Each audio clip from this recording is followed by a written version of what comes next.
டோட்முண்டில் Rajamuthirai SK silks Paradise. உங்களுக்கு பிடித்தமான ஆடைகள் அனைத்தும் மாபெரும் மலிவு விற்பனை. ஒவ்வொரு சனிக்கிழமையும் அதிவிசேட மலிவு விற்பனை.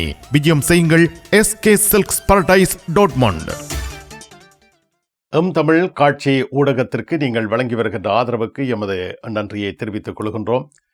இதுவரையில் சப்ஸ்கிரைப் செய்யாது இருக்கின்ற உறவுகள் தயவு செய்து சப்ஸ்கிரைப் செய்து உங்கள் ஆதரவை தமிழ் காட்சி ஊடகத்திற்கு வழங்கிக் கொள்ளுமாறு மிக்க அன்போடு வேண்டிக் கொள்கின்றோம். மிக்க நன்றி.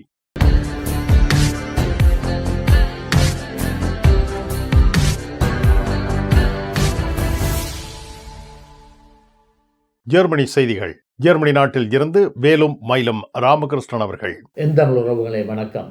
ஜெர்மனியில் CDU கட்சிக்கான ஆதரவு மக்கள் மத்தியில் மிகவும் குறைவடைந்து வருகின்றது. ஜெர்மனியில் தற்பொழுது ஆளும் கூட்டு கட்சியின் பிரதான கட்சியான CDU கட்சிக்கு பொதுமக்களிடையே ஆதரவு மிகவும் குறைவடைந்துள்ளதாக தெரிய வந்திருக்கின்றது. அதாவது இன்சான் சொல்லப்படுகின்ற கருத்து கணிப்பு மையமானது மேற்கொண்ட கருத்து கணிப்பின் பொழுது CDU கட்சிக்கு 23% மக்களே தமது வாக்கை அளிக்க தயார் உள்ளதாகவும், இதே வேளையில் தீவிர வலதுசாரி கட்சியான AFD கட்சிக்கு 28% மக்கள் தங்களது ஆதரவை நல்வதற்கு தயாராக உள்ளதாக தெரிய வந்திருக்கின்றது. இதே வேளையில் ஆளும் கூட்டு கட்சியின் மற்றொரு பங்காளி கட்சியான SPD கட்சிக்கு 13% மக்கள் தங்களது ஆதரவை நல்குவார்கள் என்றும், பசுமை கட்சிக்கு 13% மக்கள் தங்களது ஆதரவை நல்கக்கூடிய நிலை உள்ளதாக தெரிய வந்திருக்கின்றது. இடதுசாரி கட்சியான லிங்க்ஸ் என்று சொல்லப்படுகின்ற கட்சிக்கு 11% மக்கள் வாக்களிப்பார்கள் என்றும், FDP மற்றும் BSW சொல்லப்படுகின்ற கட்சிகளுக்கு தலா 3% மக்களே தங்களது வாக்குகளை அளிக்கக்கூடிய நிலை உள்ளதாக தெரிய வந்திருக்கின்றது. அதாவது தற்பொழுது SPD மற்றும் பசுமை கட்சிக்கு மொத்தமாக 36% மக்கள் வாக்களிக்கும் நிலை இருக்கும் பொழுது AFD என்று சொல்லப்படுகின்ற அதிதீவிர வலதுசாரி கட்சியானது தனி கட்சியாக 28% வாக்குகளை பெற்று மிகவும் செல்வாக்குள்ள கட்சியாக தற்பொழுது பதிவு செய்திருக்கின்றது. ஜெர்மனி நாட்டில் பெண்களுக்கான பாதுகாப்பு நடவடிக்கைகள் மேம்படுத்தப்பட்டு வருகின்றன. விசேட சட்டம் நாடாளுமன்றத்தில் இயற்றப்பட்டுள்ளது. ஜெர்மனியில் பெண்கள் மீது உள்ள வன்முறைகளை கட்டுப்படுத்துவதற்காக ஜெர்மன் அரசாங்கமானது பல புதிய சட்டங்களை பாராளுமன்றத்தில் நிறைவேற்றியிருக்கின்றது. அதாவது ஒரு கணவனோ அன்றைய காதலானவர் ஒரு பெண்ணுடன் மோதலில் ஈடுபட்ட பிற்பாடு நீதிமன்றமானது இந்த நபரானவர் பெண்ணை அணுகக்கூடாது என்று சட்டம் மூலமாக அவருக்கு தடை விதித்திருந்த நிலையில் இவர் மீண்டும் அந்த பெண்ணுடைய வீட்டுக்கு சென்றால் இவரை கட்டுப்படுத்துவதற்காக புஷ் ஃபெசல் என்று சொல்லப்படுகின்ற கால்களில் மின்சார சமிக்ஞை உபகரணங்களை பொருத்துவதற்கு ஏற்ற வகையில் புதிய சட்டம் ஒன்றை நிறைவேற்றியுள்ளதாக தெரிய வந்திருக்கின்றது. 2009 தொடக்கம் ஸ்பானிய நாட்டில் இந்த புதிய சட்டமானது நடைமுறையில் இருக்கின்ற காரணத்தினால் பெண்கள் மீதான வன்முறை சம்பவங்கள் அந்த நாட்டிலே படிப்படியாக குறைந்து வருவதாக தெரிய வந்திருக்கின்றது.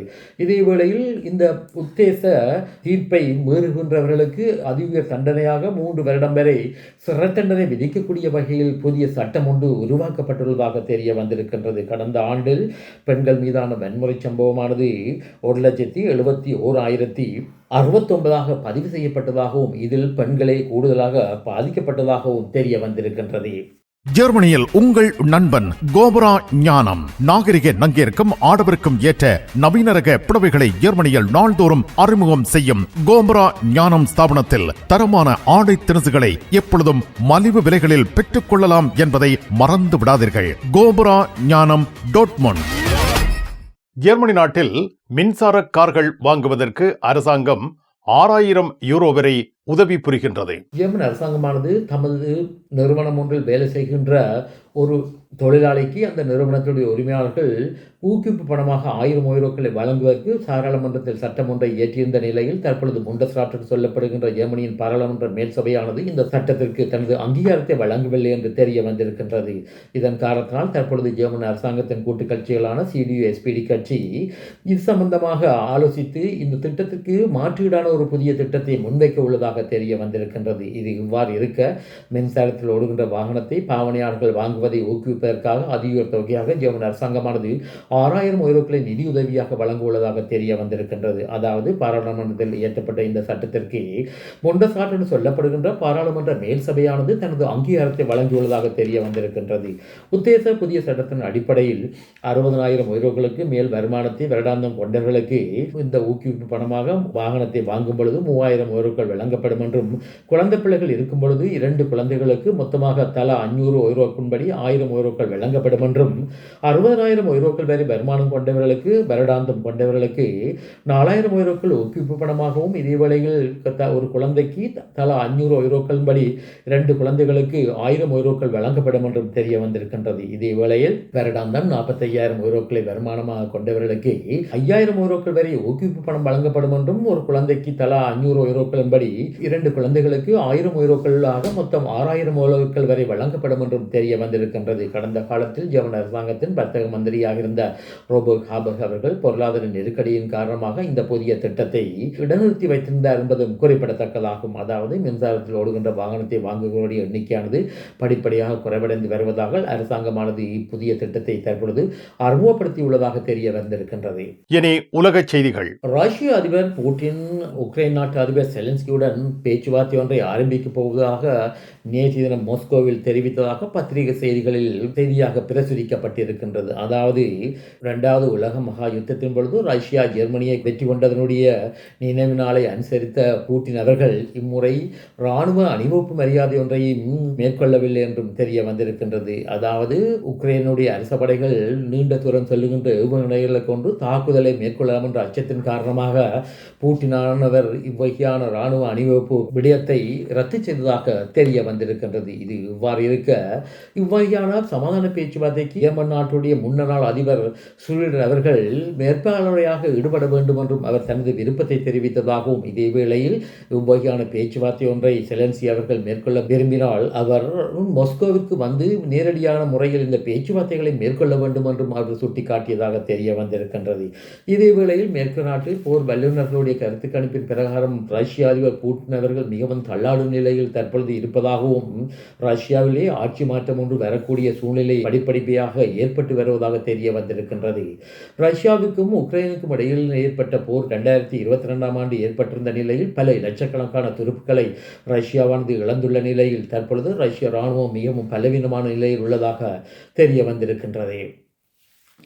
தமிழ்நாட்டில் புதிய மாநில முதல்வராக திரைப்பட நடிகர் விஜய் அவர்கள் சத்தியப்பிரமாணம் மேற்கொண்டுள்ளதாக தெரிய வந்திருக்கின்றது. அதாவது இவர் 9 அமைச்சர்களுடன் புதிதாக பதவியேற்றதாக தெரிய வந்திருக்கின்றது. புதிதாக பதவியேற்ற பிற்பாடு இவர் தான் ஏற்கனவே கூறிய தேர்தல் வாக்குறுதியை நிறைவேற்றப் போவதாக தெரிவித்திருக்கின்றார். அதாவது பொதுமக்களுக்கு 200 யூனிட் மின்சாரத்தை இலவசமாக வழங்குவதாகவும், போதைப்பொருள் பாவனையை கட்டுப்படுத்துவதற்கு மாவட்டந்தோறும் சிறப்பு படைகளை அமைப்பதற்கு அவர் அங்கீகாரம் வழங்கியுள்ளதாக தெரிய வந்திருக்கின்றது. இதே வேளையில் பெண்களின் பாதுகாப்பை மேற்கொள்வதற்காக பெண்களுக்கான சிறப்பு அதிரடிப்படை ஒன்றை நிறுவுவதற்கு இவர் தனது அதிகாரத்தை வழங்கியுள்ளதாக தெரிய வந்திருக்கின்றது. இதே வேளையில் தான் தேவரின் தூதுவராக அவர் இல்லை என்றும், இவர் தான் சாதாரண மக்களுடைய பிரதிநிதி என்றும், இதன் காரணத்தினால் தான் மக்களுடைய கஷ்டத்தில் ஈடுபட்டு படிப்படியாக தனது தேர்தல் வாக்குறுதியை நிறைவேற்றுவர் என்றும் அவர் கூறியதாக தெரிய வந்திருக்கின்றது. மிக்க நன்றி வேலும் மயிலும் ராமகிருஷ்ணன் அவர்களே. மீண்டும் சந்திப்போம்.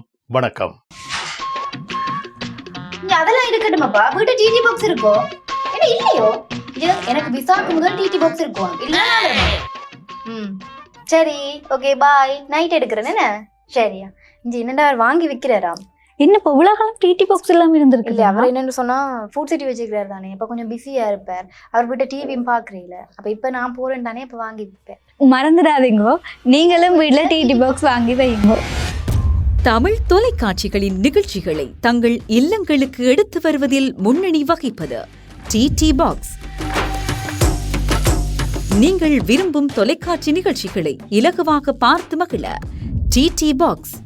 விவரங்களுக்கு 0049 1630 00 78 00.